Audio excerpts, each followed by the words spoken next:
A TNU decidiu que é impossível contar os períodos em gozo de benefício por incapacidade, ainda que intercalados com atividades, para o fim de prorrogar o período de graça do segurado. E eu vou explicar melhor aqui o caso para vocês. E antes de prosseguir, eu tenho aqui até que fazer um pedido de desculpas, porque eu já tinha postado um vídeo sobre esse tema da TNU, que é o tema número 365, e acontece que o vídeo consta um erro, na verdade um erro grave, porque eu gravei esse vídeo partindo da leitura apenas da tese, ou melhor, do voto do relator. Acontece que o voto foi vencido e por algum motivo passou batido ali na minha leitura que havia o voto divergente que prevaleceu. Portanto, esse vídeo agora vai ser no sentido oposto ao anterior, e esse tipo de erro é o pesadelo para qualquer produtor de conteúdo na internet, né? Porque, enfim, a gente se expõe a esse risco, né, de cometer algum erro desse tipo. E aconteceu comigo, demorou um pouco, mas chegou, né? Depois de mais de 300 vídeos no canal, eu cometi um erro dessa gravidade. Mas enfim, vamos para o vídeo, vamos analisar a tese que prevaleceu na TNU. E o que é que a gente tem aqui nesse caso? O artigo 15 da Lei de Benefícios fala sobre o período de graça dos segurados, que esse período de graça é de 12 meses após cessar as contribuições, quando o segurado deixar de exercer a atividade remunerada abrangida pela Previdência Social. Isso significa que o segurado que deixar de contribuir, ele vai ter ainda 12 meses coberto pela Previdência Social como segurado, né? Alguns benefícios exigem também um período de carência, então, por exemplo, se ele fez apenas uma contribuição, pode ser que ele não tenha direito ao benefício que ele venha a requerer.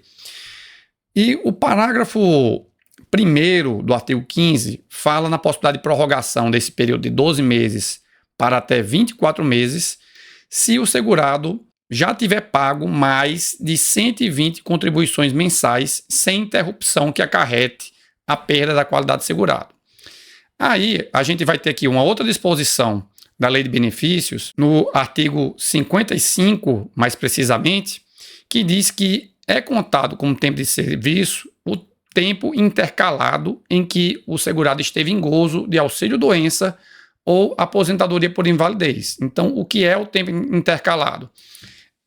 Acontece quando o segurado entra em benefício por incapacidade e ele cessa esse benefício e ele volta a trabalhar.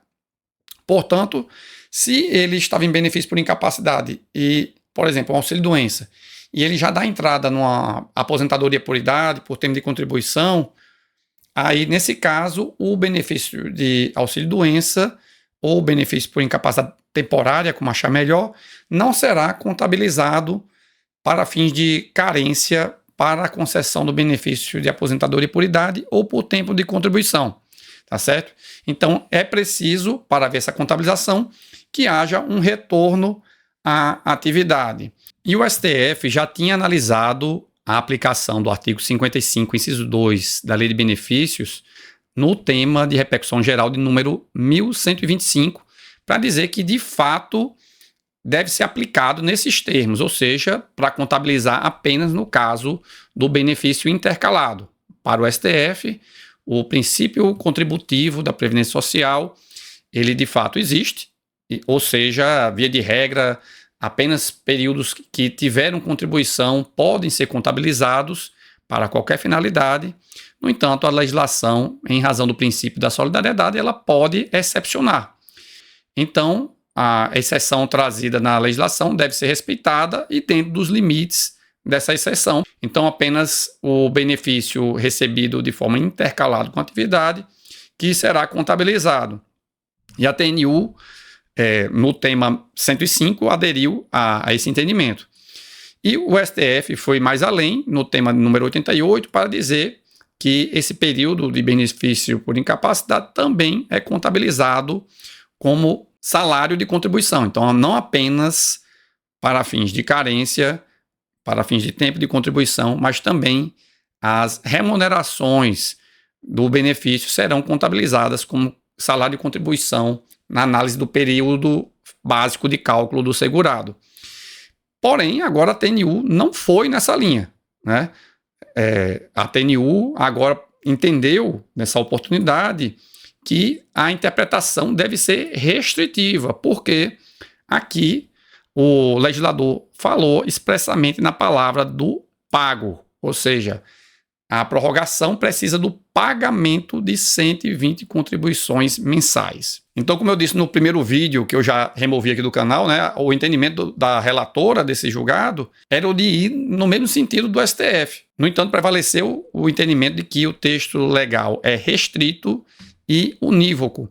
E aqui ele ainda diz que o período de graça ele é já uma exceção a um princípio contributivo. E a prorrogação do período de graça é uma exceção da exceção, pelo que deve prevalecer a literalidade da norma, portanto, é necessário o pagamento para esse fim. Então, a TNU fez a distinção aí. Então, contagem de tempo de contribuição e também a contabilização como salário de contribuição vai ser contado o período intercalado, na forma do entendimento do STF. No entanto, para fins de prorrogação do período de graça, aí, nesse caso, não vai contar o período em benefício por incapacidade, ainda que intercalado. Então, ao final, a tese ficou redigida nos seguintes termos: não é possível o cômputo do período de gozo de benefício por incapacidade intercalado entre contribuições para fins de aferição das mais de 120 contribuições mensais exigidas para a prorrogação do período de graça, nos termos do artigo 15, parágrafo 1º da Lei 8.213 de 91. Então, repetindo aqui, temos então uma distinção, né? O STF e a TNU reconhecem a contagem do período em benefício por incapacidade quando intercalado para fins de carência, para fins de contabilização de salário de contribuição, como tempo de contribuição também, mas não para fins de prorrogação do período de graça, na contagem dos 120 meses de contribuições